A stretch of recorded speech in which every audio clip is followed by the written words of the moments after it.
जय हिंद मित्रों, आप सभी का स्वागत है शिव बस्ती वाले यूट्यूब चैनल पर। मित्रों, मैं रामबाड़ बैच लेकर आ गया हूँ। ये भाग नंबर जो है 4 है। जितने भी इम्पोर्टेंट क्वेश्चन हैं सब आपको बताए जा रहे हैं, ठीक है। और अगर आपको सफलता इम्पोर्टेंट क्वेश्चन 2026 चाहिए तो फटाफट कमेंट करिए, ठीक है। चलिए, आपको हम बता दिए थे क्या उदासीनीकरण क्रिया क्या होता है, ठीक है। और इसके उदाहरण भी आपको बता दिए गए थे। अगला क्वेश्चन जो है क्या कह रहा है कि क्या होता है जब एसिटिक अम्ल सोडियम कार्बोनेट से क्रिया करता है। ध्यान से समझिए, ये क्वेश्चन बहुत बार पूछा जाता है। ऐसे क्वेश्चन ना बहुत आते हैं, तो आपको आने चाहिए, ठीक है। और सीखना चाहिए। ऐसा केमिस्ट्री, देखिए केमिस्ट्री में अगर आप 10 में हैं या 12 में हैं तो ऐसे क्वेश्चन जो है बहुत इंपॉर्टेंट होते हैं। और ये तभी होते हैं जब केमिस्ट्री आप एकदम अच्छे से पढ़ेंगे, तभी ये सारी चीज़ें आपको आएंगी, ठीक है। तो क्वेश्चन क्या कह रहा है? क्वेश्चन कह रहा है क्या, एसिटिक अम्ल, जब एसिटिक अम्ल और सोडियम कार्बोनेट से अपक्रिया करता है, मतलब एसिटिक अम्ल जब सोडियम कार्बोनेट से क्या करता है, अपक्रिया करता है, तो क्या बनता है, ठीक है। चलिए देखते हैं। कह रहा है एसिटिक अम्ल, एसिटिक अम्ल का सूत्र होता है भैया क्या, CH3 और COOH। ये क्या भाई, एसिटिक अम्ल है। और किससे क्रिया करवा रहा है, सोडियम कार्बोनेट से। तो प्लस क्या करेंगे, Na2CO3। ये एसिटिक अम्ल हो गया और ये सोडियम कार्बोनेट हो गया। दोनों आपस में क्या कर रहे हैं, क्रिया कर रहे हैं। और क्रिया करने पर क्या बनेगा, क्या बनेगा भाई, बनेगा CH3 COONA और प्लस CO2, ठीक है। यहाँ पे क्या करेंगे, 2 लगा देंगे और यहाँ भी क्या करेंगे, 2 लगा देंगे। अब ये संतुलित हो गया। तो ये जो है क्या बना हुआ है भाई, क्या बना हुआ है, सोडियम एसीटेट बना हुआ है। क्या बना हुआ है, सोडियम एसीटेट, ठीक है, एसीटेट। तो इस तरह का जब क्वेश्चन आता है तो केवल समीकरण लिखना रहता है, लेकिन हम आपको बता दे रहे हैं जब भी एसिटिक अम्ल और सोडियम कार्बोनेट आपस में क्रिया करेगा तो सोडियम एसीटेट का निर्माण होगा। किसका निर्माण होगा, सोडियम एसीटेट का निर्माण होगा, ठीक है। आपको अच्छे समझ में आ गया होगा कि क्या होता है जब एसिटिक अम्ल और सोडियम कार्बोनेट क्रिया करता है। जब दोनों क्रिया करता है तो सोडियम एसीटेट का निर्माण होता है। कोई दिक्कत नहीं है। चलिए आगे बढ़े। चलिए अगला क्वेश्चन है, ठीक है। ये क्वेश्चन नंबर कौन सा था भाई, ये क्वेश्चन नंबर 8 था। 9वां क्वेश्चन कह रहा है क्या कि पीएच की परिभाषा दीजिए। किसकी परिभाषा दीजिए, पीएच की परिभाषा दीजिए। इसका हाइड्रोजन आयन सांद्रण से क्या संबंध है, ठीक है। तो इसका हाइड्रोजन सांद्रण से संबंध क्या है, ये बहुत कम बोर्ड एग्जाम में पूछता है, लेकिन पीएच की परिभाषा जरूर पूछता है।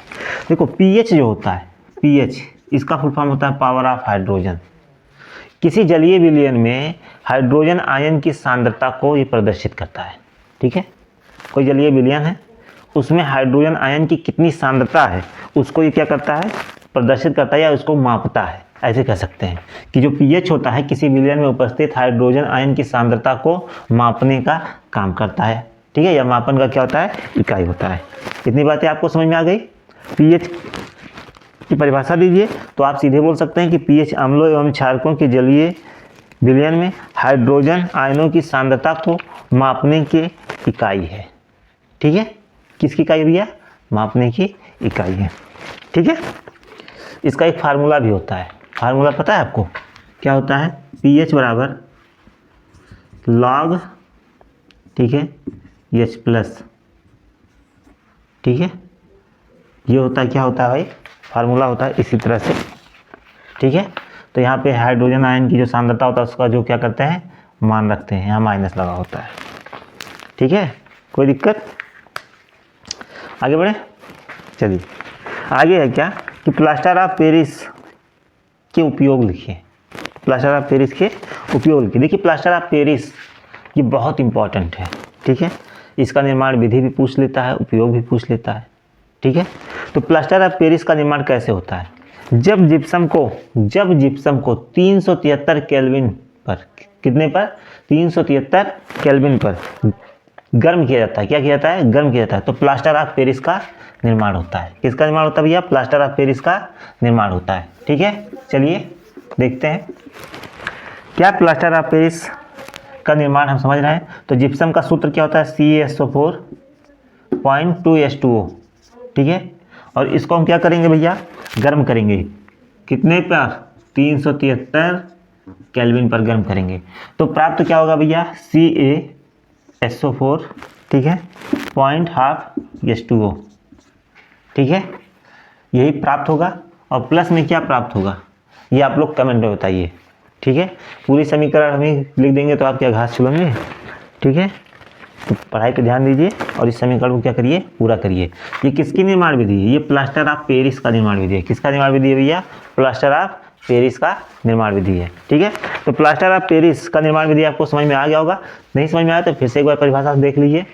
जब जिप्सम को 373 केल्विन पर गर्म करते हैं तो गर्म करने के बाद प्लास्टर ऑफ पेरिस का निर्माण होता है, ठीक है। प्लास्टर ऑफ पेरिस का उपयोग जो होता है टूटी हुई हड्डियों को जोड़ने के लिए, जब प्लास्टर क्या यूज करते हैं, जो प्लास्टर लगता है हाथ में, जैसे मान लो किसी का हाथ ऐसे टूट गया तो जो प्लास्टर लगता है सफ़ेद सफ़ेद, ठीक है, वो जो सफ़ेद सफ़ेद पाउडर होता है वो क्या होता है भैया, प्लास्टर ऑफ पेरिस होता है। प्लास्टर ऑफ पेरिस को शॉर्ट फॉर्म में कहते हैं भैया POP। क्या कहते हैं, POP, ठीक है। इससे खिलौने भी बनाए जाते हैं, मूर्तियाँ भी बनाई जाती हैं, ठीक है। तो अगर आपसे उपयोग पूछता है तो आप बहुत आसान तरीके से बता सकते हैं कि प्लास्टर ऑफ पेरिस को चिकित्सालयों में, अस्पतालों में हड्डियों को जोड़ने के लिए प्लास्टर के रूप में यूज करते हैं। इससे खिलौना बनाया जाता है, इससे मूर्ति बनाई जाती है, ठीक है। समझ में आ गया होगा। अगला क्वेश्चन है उदासीनीकरण क्रिया पर संक्षिप्त टिप्पणी लिखिए। अभी इसकी 7वां क्वेश्चन आपको बताया गया था, ठीक है, तो इसको छोड़ा जा रहा है। अगला क्वेश्चन क्या है, विरंजक चूर्ण का रासायनिक नाम और सूत्र और उपयोग लिखिए। ध्यान दीजिए, विरंजक चूर्ण को हम इंग्लिश में कहते हैं ब्लीचिंग पाउडर। इसका क्या पूछ रहा है, रासायनिक नाम और सूत्र तथा उपयोग। देखिए बहुत आसान है, ठीक है। सबसे पहले हम आपको अणुसूत्र लिखकर दिखाते हैं। अणुसूत्र क्या है भैया, CaOCl2। ये विरंजक चूर्ण का सूत्र है। किसका सूत्र भैया, विरंजक चूर्ण का सूत्र है। अब यहाँ पे देखेंगे कैल्शियम है, ऑक्सीजन है और क्लोरीन है। तो इसका रासायनिक नाम क्या हो जाएगा, इसका एक चौथा क्वेश्चन है, ये 12वां क्वेश्चन है भैया, 12वां क्वेश्चन है। तो कैल्शियम है तो सबसे पहले क्या लिखेंगे, कैल्शियम लिखेंगे। क्या लिखेंगे, कैल्शियम, ठीक है। ऑक्सीजन है तो क्या हो जाएगा, ऑक्सी। ऑक्सीजन है तो क्या हो जाएगा, ऑक्सी। और Cl2 है तो क्या हो जाएगा, क्लोराइड, ठीक है। तो इसका नाम क्या हो गया भैया, कैल्शियम ऑक्सी क्लोराइड, ठीक है। विरंजक चूर्ण का रासायनिक नाम क्या है, कैल्शियम ऑक्सी क्लोराइड। दिमाग में एकदम बैठा लीजिए, बहुत इंपॉर्टेंट है। और सूत्र इसका क्या है, CaOCl2, ठीक है। कोई दिक्कत, चलिए आगे बढ़ते हैं। अगला क्वेश्चन, अभी इसमें कुछ बाकी रह गया क्या है, बाकी है। आपको अणुसूत्र बता दिए, रासायनिक नाम बता दिए, अभी उपयोग रह गया है। उपयोग तो भैया विरंजक चूर्ण यानी ब्लीचिंग पाउडर का पहला उपयोग है क्या बनाने में भैया, क्लोरोफॉर्म बनाने में। क्लोरोफॉर्म का प्रयोग पहले अस्पतालों में लोगों को बेहोश करने के लिए किया जाता था, ठीक है। क्लोरोफॉर्म से सुहा कर लोगों को बेहोश करके ऑपरेशन किया जाता था, ठीक है, समझा ना। तो विरंजक चूर्ण का प्रयोग किया जाता है क्या करने में, क्लोरोफॉर्म बनाने में, ठीक है। दूसरा है भैया चीनी को सफ़ेद करने में। ये पहला पॉइंट करके लिख लीजिए। दूसरा क्या है, चीनी को सफ़ेद करने में। देखिए चीनी तो गन्ने से बनता है ना, गन्ने के रस से चीनी बनता है, लेकिन वास्तविक रंग उसका सफ़ेद नहीं होता है। जैसे भेली देखें, भेली गुड़ जिसको बोलते हैं, ठीक है। तो चीनी भी गुड़ के रंग का ही बनता है, लेकिन उसमें क्या करते हैं, विरंजक चूर्ण डाल देते हैं, अर्थात क्या, कैल्शियम ऑक्सीक्लोराइड डाल देते हैं, ठीक है। और चीनी क्या हो जाता है भैया, सफ़ेद हो जाता है, ठीक है। चीनी को क्या करने में, सफ़ेद करने में, ठीक है। तो विरंजक चूर्ण का दो उपयोग बहुत आसान बता दिए हैं, क्लोरोफॉर्म बनाने में और चीनी को सफ़ेद करने में, ठीक है। इसका एक और उपयोग होता है, एक नाम सुने हैं, ईजी जानते हैं, ईजी जिससे स्वेटर धुला जाता है, ठीक है। सिकुड़े हुए ऊन को सही करने के लिए विरंजक चूर्ण का प्रयोग किया जाता है। जैसे मान लो कोई सूती कपड़ा है, वो सिकुड़ गया है, इससे धुलते हैं तो भी क्या हो जाता है, सही हो जाता है, ठीक है। इतनी बातें आपको समझ में आ गई, ठीक है। तो आज आपको बताया गया कितना क्वेश्चन भैया, 4 क्वेश्चन आपको बताया गया है। कितने क्वेश्चन बताए गए हैं, 4। पहला बताया गया क्या होता है जब एसिटिक अम्ल सोडियम कार्बोनेट से क्रिया करता है, ठीक है। तो जब क्रिया करता है तो क्या बनता है, सोडियम एसीटेट बनता है। दूसरा बताया गया पीएच की परिभाषा, ठीक है। पीएच की परिभाषा जो होता है क्या होता है, अम्ल तथा क्षार में उपस्थित हाइड्रोजन आयनों की सांद्रता को मापने की जो इकाई होती है, ठीक है। और इसके बाद आपको बताया गया प्लास्टर ऑफ पेरिस का निर्माण और उपयोग, इसको बताया गया, ठीक है। यह है प्लास्टर ऑफ पेरिस का निर्माण और उपयोग में बताया है क्या कि हाथ टूटने पर जब प्लास्टर लगता है तो जो सफ़ेद सफ़ेद पाउडर होता है उसे क्या कहते हैं, पीओपी कहते हैं।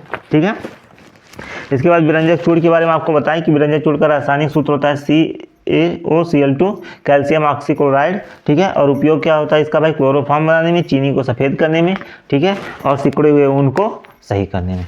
ठीक है, इतनी बातें आपको समझ में आ गई। ठीक, तो चलिए इस वीडियो में यहीं तक, फिर अगले क्वेश्चन में हम बात करेंगे अगले वीडियो में बेकिंग सोडा यानी खाने का सोडा, रासायनिक सूत्र, अणुसूत्र, ठीक है, जो भी हो, और क्या भौतिक गुण और कैसे बनता है। ठीक है, इन सब चीज़ों में हम बात करेंगे। ठीक है, समझ में आया ना। तो जिसको भैया इंपॉर्टेंट क्वेश्चन चाहिए ये वाला, वो फटाफट क्या कर दे भैया, कमेंट कर दे। ठीक है, जय हिंद जय भारत।